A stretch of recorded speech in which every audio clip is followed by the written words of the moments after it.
Sunday mornings are different now. They used to be full of hustle and bustle, getting everyone ready and out the door for church.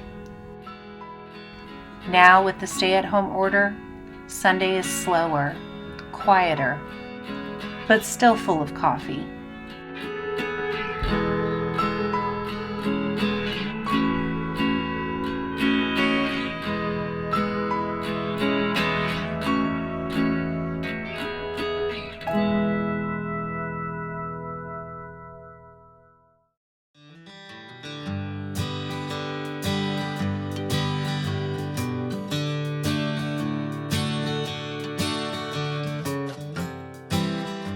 Soon the kids are up and we spend some time on the couch watching a friend lead worship songs online.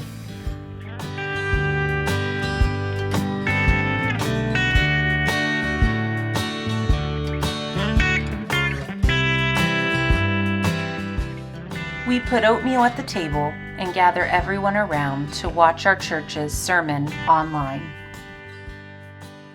Food helps the kids stay quiet and focused on the message. I'm so used to being packed into a pew, juggling a toddler and a newborn while trying to sing and pay attention. It's strange to listen to the sermon in my sweatpants from my recliner. But this way of doing church definitely has some perks. Great conversations are made together as a family about the sermon. After church at home, everyone piles into our megavan. It's the first time all of us have been in the car together in a week. Thankfully, this spring day is warm and full of sunshine, so we head to a park outside of town. As soon as we arrive, we notice social distancing signs posted in many places. Playgrounds are covered in caution tape, closed until further notice.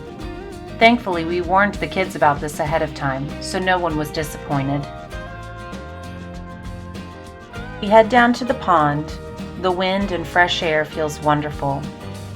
It does my heart good to see smiles on my children's faces.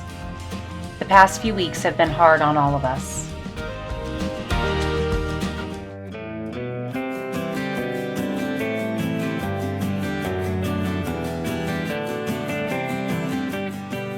Next, we head to one of the walking trails.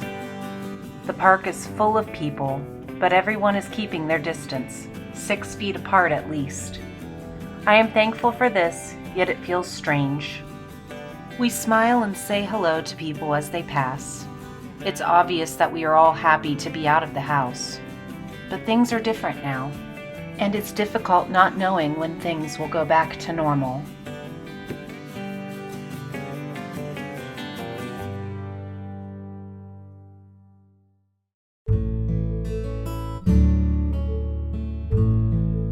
We head home and everyone is tired. Ezra gathers his stuffed animals as he gets ready for his nap.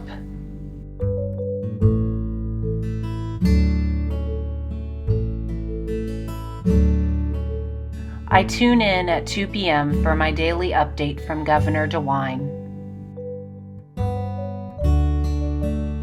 Afterward, I pull up my grocery app and try to plan some meals for the week, hoping that the items I want will be available at the grocery store.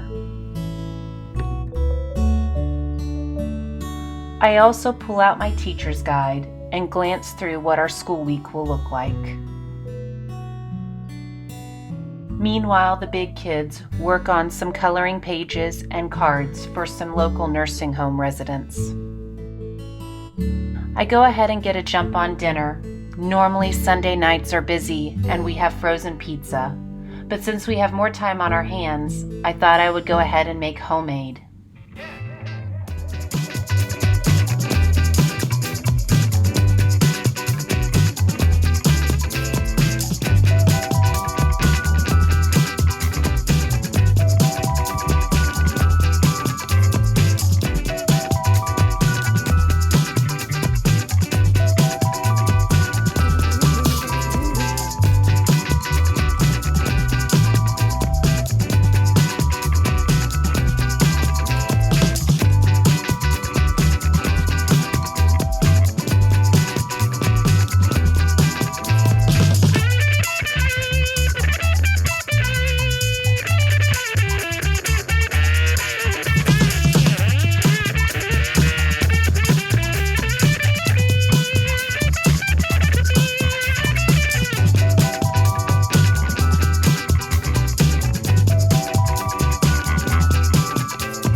We sit down for dinner and normally don't like to have the TV on, but the president is giving an update, so we put it on in the background. We decide to end our day on something fun, so popcorn and movie night it is. I make microwave popcorn, and Ezra helps me sprinkle it with some treats. The kids snuggle in to watch a movie before bed. It's easy to feel discouraged right now. Each of our everyday lives has changed so drastically. I don't know about you, but I find myself quick to complain, my heart often grumbling about my circumstances. But when I slow down and take a look around at my family, I am reminded that I am blessed beyond measure. I take a moment at bedtime and whisper a prayer of thanks. If you enjoyed this video, please like it below. And if you haven't done so already, please subscribe. There will be new videos each week about education, homemaking, and everyday life.